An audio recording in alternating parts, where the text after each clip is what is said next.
దివ్యవాణి TV ప్రేక్షకులకు సాయం సమయ శుభాభివందనాలు. ఈ తపస్సు కాలంలో మనం ధ్యానాంశముగా ప్రఖ్యాత రచయిత థామస్ అకెంపస్ రాసినటువంటి ఒక మహాగ్రంథం the imitation of Christ, Bible తర్వాత అత్యధికంగా చదవబడినటువంటి పుస్తకంగా, అత్యధికంగా ప్రచురితమైనటువంటి పుస్తకంగా ఈ ఆధ్యాత్మిక పుస్తకంలోని ధ్యానాంశాలని మన జీవితాలకి మనం చూసుకుంటూ, పరిగణింపు చేసుకుంటూ, అన్వయించుకుంటూ క్రీస్తుని అనుసరణ అనే ధ్యానాంశంగా మనం ఈ తపస్కాల దినాల్లో జ్ఞాపకం చేసుకుంటూ ఉన్నాము. క్రీస్తుని అనుసరణలో ఆ ప్రభునికి మనం అనుసరించడానికి మనలను దూరంగా ఉంచేటువంటి కొన్ని విషయాల్ని గత కొద్ది రోజులుగా జ్ఞాపకం చేసుకుంటూ ఉన్నాము. అనేక పర్యాయములు దైవ నిర్ణయముపై, దైవ ప్రణాళికపై మన యొక్క విమర్శ, మన యొక్క ఆలోచన విధానంతో కొన్ని పర్యాయాలు మనం దేవుని యొక్క నిర్ణయాలనే ప్రశ్నిస్తూ ఉంటాం, విమర్శిస్తూ ఉంటాం, మన యొక్క అసహనాన్ని ప్రకటిస్తూ ఉంటాం. దైవ నిర్ణయాలపై మన విమర్శ, మన మాటలు ఈ రోజున ధ్యానాంశం. దేవుని రహస్య ప్రణాళికలని మనం గ్రహించలేము అనేటువంటిది ప్రధానమైన విషయంగా మనం తీసుకోవాలి. It's an universal truth. మన ఊహకు అందనటువంటివి, అన్ఫాథమబుల్ అంటాడు ఈ రచయిత. అవి మన ఊహకు, మన ఆలోచనకి అంతు చిక్కినటువంటి, తెలియనటువంటి అనేక విషయాలు ఉన్నాయి. ఈ రోజుకి కూడా మానవుడు తెలుసుకోలేనటువంటి అనేక సృష్టి రహస్యాలు ఈ సృష్టిలో, ప్రపంచంలో ఉన్నాయి. మరి దేవుని యొక్క ఈ అనంతమైన పరిజ్ఞానం ముందు, ఈ అనంతమైన శక్తి ముందు మనం ఏపాటి వారు మనం అనుకునేటప్పుడు మనం ఆయన యొక్క నిర్ణయాలని ఎలా విమర్శించగలం? ప్రభు ఎందుకు ఈయనకి ఇలా చేశాడు? ఈయన జీవితంలో ఎందుకు ఇలా అయింది? ఎందుకు ఈయనకి శ్రమలు వచ్చాయి? ఆయన ఎందుకు అంత సుఖంగా హాయిగా ఉన్నాడు అని అనేక పర్యాయాలు మనం బేరీజ్ వేసుకుంటూ, లెక్కలు వేసుకుంటూ, మన యొక్క పరిమితమైన దృష్టితో, with our limited knowledge, with our limited vision, with our biased vision, మనకున్నటువంటి పరిమితమైనటువంటి పరిజ్ఞానంతో, పరిమితమైనటువంటి ఆలోచన విధానంతో మనం తీర్పు చెప్పడానికి, ఆలోచించడానికి ప్రయత్నిస్తూ ఉంటాము. ఎందుకు ఇలా జరిగింది అని అనేటప్పుడు, ఎందుకు ప్రభు లేదా మన దృష్టిలో ఎందుకు ఈయన అధోగతి స్థితికి వెళ్ళాడు, మరొకరు ఎందుకు ఈ ఉన్నత స్థితిలోనికి వెళ్ళారు అని మనం ఆలోచిస్తూ ఉంటాం. కీర్తనకారుడు 119వ కీర్తన 137వ వచనములో ఆయన అంటూ ఉన్నాడు, ప్రభుని యొక్క నిర్ణయములన్నీ కూడా సత్యము, అవి ధర్మమైనవి. దేవుని నిర్ణయాలన్నీ కూడా సత్యము, అవి ధర్మమైనవి. ట్రూ అండ్ ఫెయిర్ అంటాడు. Lord, your judgments are true and fair. అవి సత్యమైనవి, మరి న్యాయసమ్మతమైనవి, ధర్మమైనవి. ఇన్ హిస్ యూనివర్సల్ ప్లాన్, ఆయన యొక్క విశ్వ ప్రణాళికలో అవన్నీ భాగంగా మిళితమై ఉన్నాయి కాబట్టి అవి ఎప్పటికీ కూడా సత్యము, అవన్నీప్పటికీ కూడా న్యాయసమ్మతము. అంటే ఎక్కడ వ్యత్యాసం వస్తుంది? మనం చూసే దృష్టి, మనం చేసే ఆలోచన, మనం చేసే తీర్పు, మనం చెప్పేటువంటి జడ్జిమెంటు, అక్కడ ఆ యొక్క ఆలోచన విధానంలో మనకు వ్యత్యాసాన్ని తీసుకుని వస్తుంది. It's only incomprehensible to human mind అంటాడు. మానవుని యొక్క మేధస్సుకి ఇవన్నీ కూడా అంతు చిక్కనటువంటివి, మనకు తెలియనటువంటి నిర్ణయాలని. భక్తపౌరుడు కొరింథీయులకు రాసిన లేఖలో 14వ అధ్యాయము 33వ వచనంలో అంటాడు, ఈ ప్రపంచములో, మానవ జీవితంలో శాంతి సమాధానాలకు కర్త ఆ భగవంతుడే అంటాడు. God is the author of peace. కాబట్టి మానవ జీవితంలో, సామాజిక జీవితంలో, ప్రపంచంలో శాంతి నెలకొల్పేటువంటి ఆ ప్రభు, తన సృష్టిలో అన్నీ కూడా చక్కగా బాగా ఉందని గ్రహించినటువంటి ఆ ప్రభు అన్నీ కూడా చక్కగా వెళ్ళాలనే చూస్తాడు. కొన్ని పర్యాయాలు మానవ తప్పిదాల వలన, మానవ చేయుదాల వలన, మానవుల యొక్క దుష్ట ఆలోచన వలన జరిగేటువంటి దుష్పరిణామాలకి మనం యాట్రిబ్యూట్ చేస్తాం దేవునికి, ఆయన మీద నింద వేస్తాం. కానీ వాటికి కారణకర్త ఆయన కాడు. చివరికి వీటన్నిటి నుంచి మళ్ళా బయటికి తీసుకొని వచ్చి మానవ జీవితానికి శాంతి సమాధానాన్ని ఇచ్చేది ఆయన మాత్రమే, ఆ ప్రభువు మాత్రమే అని. ఏ వ్యక్తి ఏ స్థితిలో ఉన్నా సరే ప్రతి ఒక్కరిని కూడా నేను అతనిని నా చెంతకు తీసుకుంటూ ఉన్నాను అన్నాడు ప్రభు. I clasp each and every one to my heart. నేను నా హృదయానికి నా గుండెకు అత్తుకుని తీసుకుంటున్నాను అన్నాడు ప్రతి ఒక్కరిని. The least or the highest.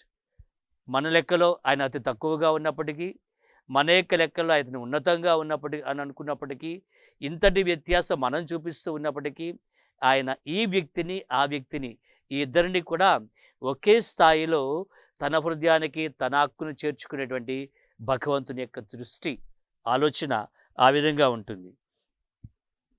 జ్ఞాన గ్రంథము 6వ అధ్యాయము 8వ వచనములో మనం చూసినట్లయితే మరి అనేక మంది పుణ్యచరితులుగా ప్రకటించబడుతున్నారు. ధర్మ జీవితాన్ని, న్యాయవర్తమైన జీవితాన్ని దేవుని దృష్టిలో జీవించి ఒక ఉన్నతమైనటువంటి స్థాయిలోనికి వెళ్తున్నారు. వాళ్లకు ఆ అదృష్టాన్ని ఆ భగవంతుడు ఇచ్చిన దానిని వాళ్ళు దానిని సార్థకం చేసుకున్నారు. వాళ్ళు దాన్ని నిలబెట్టుకున్నారు. వాళ్ళు ఆ స్థాయిని నిలబెట్టుకున్నారు కాబట్టి వాళ్ళు ఆ కృపలో ఆశీర్వాదంలో ముందుకు వెళ్ళగలిగిన వారు ఉన్నారు. కావున మనం దైవ జ్ఞానాన్ని బట్టి మనకు అంతుబట్టనటువంటి అనేక దైవిక రహస్య విషయాలని మనం తెలుసుకోగలుగుతున్నామని, ఆయన దగ్గరకు చేరుకున్న వాళ్ళందరూ కూడా ఆ గొర్రెపిల్ల ముందు మోకరించి ఆరాధించి ప్రార్థించి వినమ్రులైనటువంటి వాళ్ళే. ఆ స్థాయికి చేరుకోవటానికి వాళ్ళు తమ అనుకున్నదంతా కూడా విడిచిపెట్టి, తమ యొక్క ఆలోచన స్థాయిని విడిచిపెట్టి, మానవ రక్షణార్థం బలైనటువంటి ఆ గొర్రెపిల్ల ముందు వారు మోకరించి, దినముల తరబడి మోకరించి వాళ్ళు ప్రార్థన చేసినప్పుడు, ఇదిగో ప్రభు వాళ్ళని ఆ యొక్క ఉన్నత స్థాయిలోని తీసుకుని వెళ్ళి వాళ్ళని ఒక ఉదాహరణగా నిలబెడుతూ ఉన్నారు. ఈ makes them as a model for us. ఆ స్థాయిలోనికి వెళ్ళటానికి వాళ్ళని ఒక ఉదాహరణగా మన ముందు నిలబెట్టి మనలను కూడా ఆహ్వానిస్తూ ఉన్నారు. మత్తయి సువార్త 18వ అధ్యాయము మొదటి 4 వచనాల్లో చూసినట్లయితే, చిన్న బిడ్డలను ఆ ప్రభుని చెంతకు వస్తున్నప్పుడు వాళ్ళని ఆటంకపరచవద్దు, వాళ్ళు నా దగ్గరికి రానివ్వండి, అటివారిదే పరలోక రాజ్యం అని ఆ క్రీస్తు ప్రభు అన్నారు. అంటే అటువంటి నిర్మలమైనటువంటి స్వచ్ఛమైనటువంటి మనస్తత్వం కలిగినప్పుడు ఆ దేవుని యొక్క ప్రణాళికకు, దేవుని యొక్క ఆలోచనకు, దైవ నిర్ణయాలకు అతి వినయముతో చిన్న బిడ్డ యొక్క మనస్తత్వంతో లోబడి ఉండటం, అట్టివారిదే పరలోక రాజ్యము ఆయన అన్నాడు. కాబట్టి మనం దేవుని ముందు నిలబడటానికి, ఆయన విమర్శించేటువంటి గర్వం మనలో లేకుండా ఉండటానికి, ఆయన యొక్క నిర్ణయాలను మనం ప్రశ్నించేటువంటి గర్వపు స్థితిలోకి వెళ్లకుండా ఉండటానికి మనలో ఈ వినయం అనేటువంటి సద్గుణం అబ్బినప్పుడు, అలవాటు పడినప్పుడు, మనం పసిబిడ్డలుగా మనం రూపొందించుకున్నప్పుడు తప్పనిసరిగా ఆ ప్రభువు ఇచ్చేటువంటి దీవెనలకు మనం యోగ్యులమవుతూ ఉన్నాము.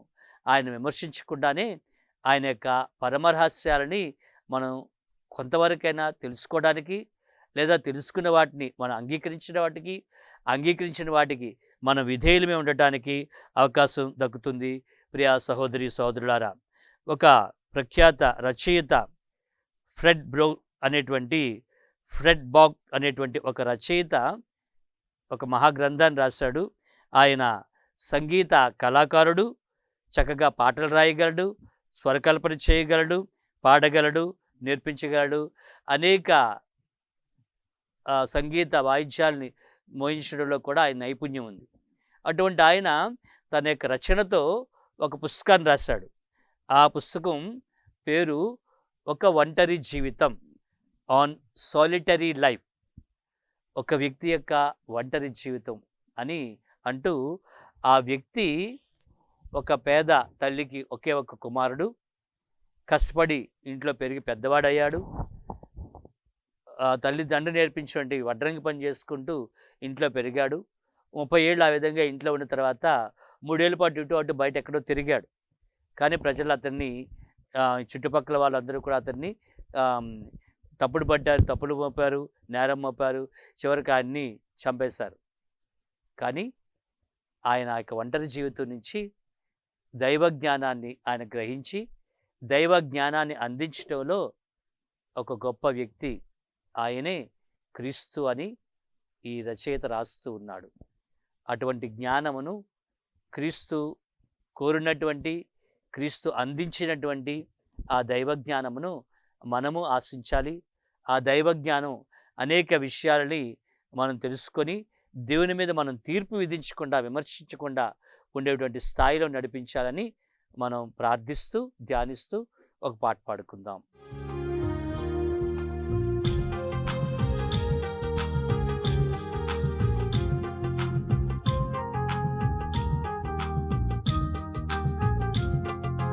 ప్రభువా నీ పర్వత శిఖరమున ఎవడు నిలవగలడు? ప్రభువా నీ పవిత్ర మందిరమున నిలువా యోగ్యుడెవడు? ప్రభువా నీ పర్వత శిఖరమున ఎవడు నిలవగలడు? ప్రభువా నీ పవిత్ర మందిరమున నిలువా యోగ్యుడెవరు? నీ చిత్తం ఎరుగువాడు, నీ చిత్తం చేయువాడు, నీ చిత్తం చాటువాడు, నీ సన్నిధిని నిలువగలడు. నీ చిత్తం ఎరుగువాడు, నీ చిత్తం చేయువాడు, నీ చిత్తం చాటువాడు, నీ శిఖరమున నిలువగలడు. ప్రభువా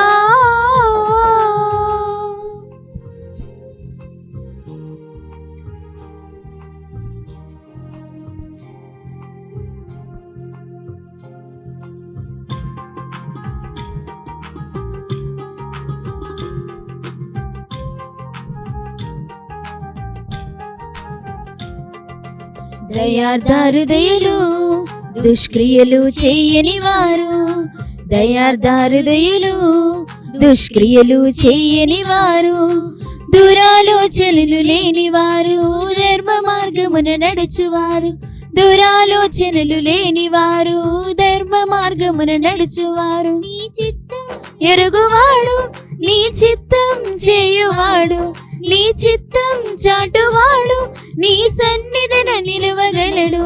నీ చిత్తం ఎరుగువాడు, నీ చిత్తం చేయువాడు, నీ చిత్తం చాటువాడు, నీ శిఖరమున నిలువగలడు.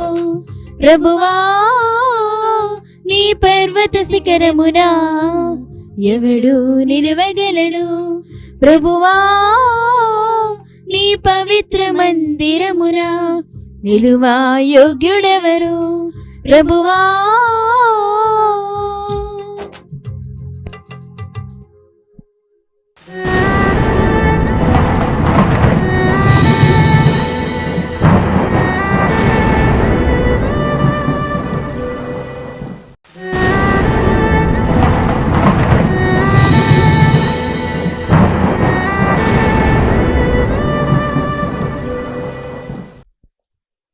నీ పవిత్ర మందిరములో ఎవడు ఉండగలడు?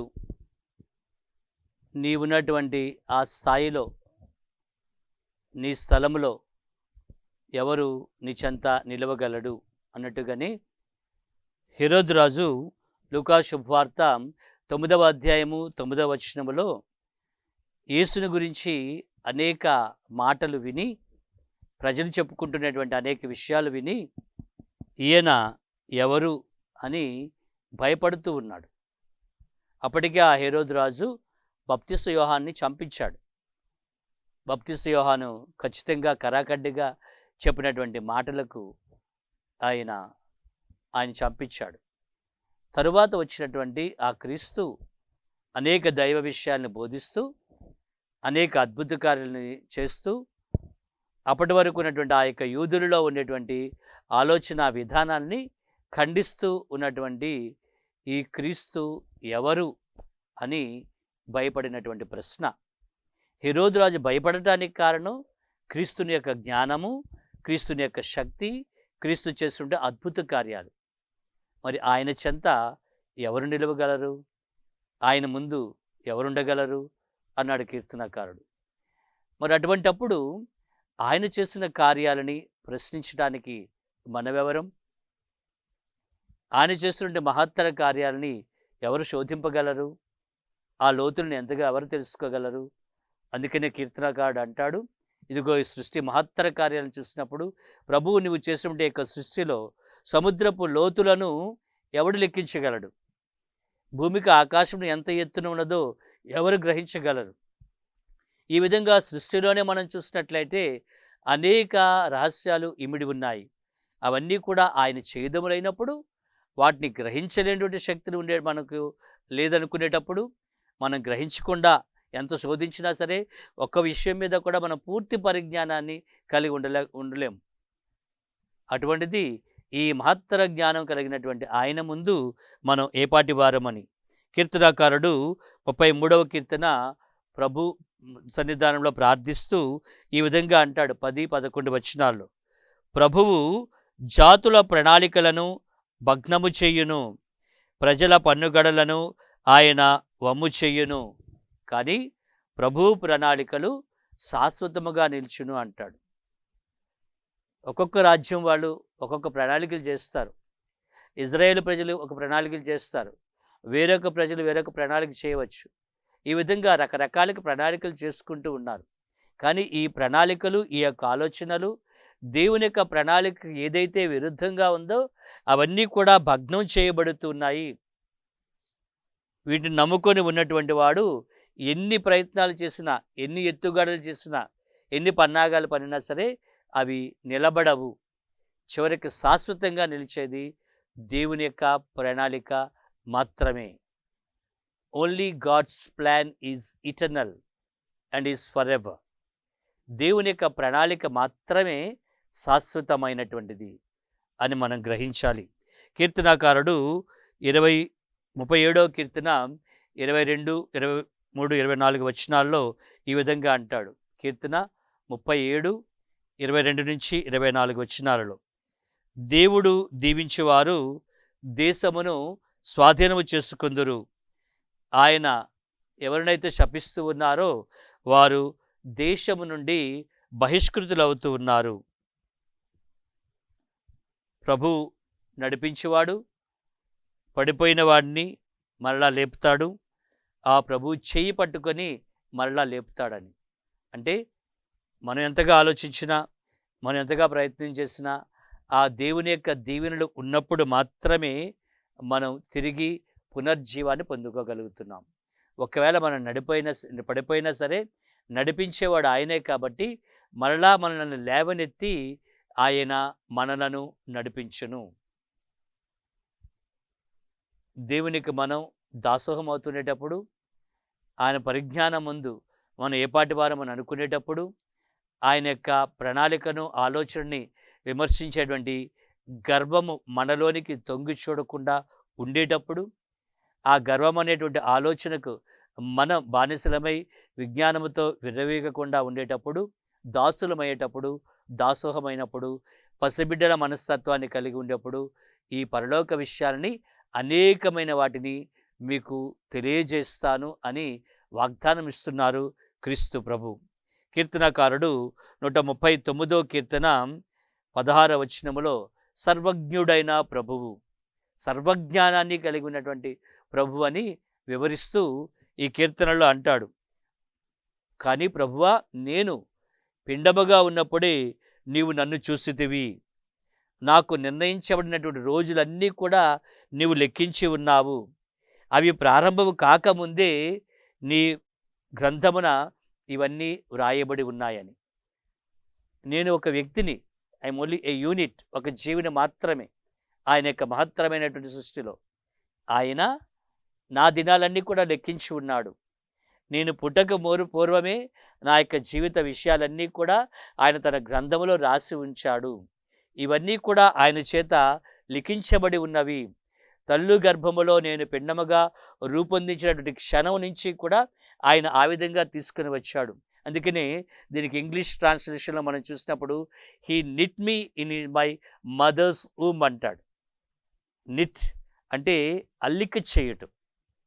అల్లేటప్పుడు ఆ దారపు పోగులని ఒకదానితో ఒకటి ఒకదానితో ఒకటి ముడిపెడుతూ చాలా ఓపికగా కూర్చొని ఆ అల్లిక కోట్ కానీ జెట్ కానీ మన జాకెట్ కానీ తయారు చేసేటప్పుడు ఓవర్ కోట్ తయారు చేసేటప్పుడు అంత శ్రద్ధతో ఆ దారపు పోగులను ఒకదానితో ఒకటి ముడి చేస్తూ అల్లిక చేస్తూ వెళ్ళాలి క్షుణ్ణంగా, ఒకదానితో ఒకటి ముడిపడి ఉన్నట్టు. అలానే నాలో ఉన్నటువంటి ప్రతి అణువుని కూడా ఆ పిండముగా రూపొందించబడిన క్షణం నుంచి, మొట్టమొదటి అణువు ఏర్పడినటువంటి క్షణం నుంచి ప్రతి అణువు కూడా పెంపొందించేసే రీతిలో నేను ఒక రూపముగా మార్పు చెందడంలో, ఒక వ్యక్తిగా రూపొందించబడటంలో, ఒక వ్యక్తిగా ఈ లోకానికి రావటంలో, అలానే నీవు నాకు ఇచ్చినటువంటి జీవిత కాలాన్ని నేను కొనసాగించడంలో ఇవన్నీ కూడా నీవు చక్కగా ప్రణాళిక చేసి దాన్ని సిద్ధం చేసినటువంటి ఒక ఓవర్ కోట్, ఒక జాకెట్ లాగా తయారు చేసి ఉంచావు. ఆ విధంగా నా జీవితాన్ని నువ్వు అల్లిక చేసి ఉన్నావు. ఈ అల్లికతో, ఈ గూడ్లో నేను నివసిస్తూ ఉన్నాను అనేటప్పుడు నేను నీ ముందు ఏ పాటి వాడను, నీ యొక్క ఆలయంలో అడుగు పెట్టడానికి నేను ఏ పాటి వాడను, నీ పర్వతం ఎక్కడానికి నేను అర్హుడనా? హెరోదు రాజు అన్నాడు, ఇదిగో ఈయన ఎవరు అని. మానవ రూపంలో వచ్చినటువంటి ఆ యొక్క క్రీస్తుని చూసినప్పుడు, ఆయన పరిజ్ఞానాన్ని అక్కడ వినేటప్పుడు ఈయన ఎవరో అన్నాడు. మనం కూడా ఈయన ఎవరో, ఆయన సర్వశక్తివంతుడు అని మనము ఆ ప్రభునికి మనం అప్పగించుకునేటప్పుడు 139వ కీర్తన 18వ వచనం చివరకు అంటాడు, ప్రభు నీ ఆలోచనను నేను లెక్కింపాలని అనుకుంటున్నట్లయితే అవి ఇసుక రేణువుల కంటే చాలా ఎక్కువగా ఉన్నాయంటాడు. నీ ఆలోచన నేను గ్రహించాలని ప్రయత్నం చేసినట్లయితే అవి ఇసుక రేణువుల కంటే చాలా ఎక్కువ సంఖ్యలో ఉన్నాయి. కాబట్టి ప్రియ సహోదరులారా, దేవుని యొక్క ప్రణాళికను, ఆలోచన మనం లెక్కించలేము. వాటిని విమర్శించడానికి మనము కూడా యోగ్యత లేనటువంటి వాడము. కావున మనము ఆయన చేత ఉద్దేశించబడినటువంటి వారము, ఆయన చేత పిలువబడినటువంటి వారము. ఆయన మనకన్నీ తను అనుకున్నట్లుగా చక్కగా నెరవేర్చుతూ ఉన్నాడని రోమీయులకు రాయబడిన పత్రిక 8వ అధ్యాయము 28వ వచనం మనం ఆలకిస్తున్నట్లు మనలను మనము ఆయనకు సరెండర్ చేయాలి, సబ్మిట్ చేయాలి. ఆయన జ్ఞానానికి మనం లోబడి ఉండాలి.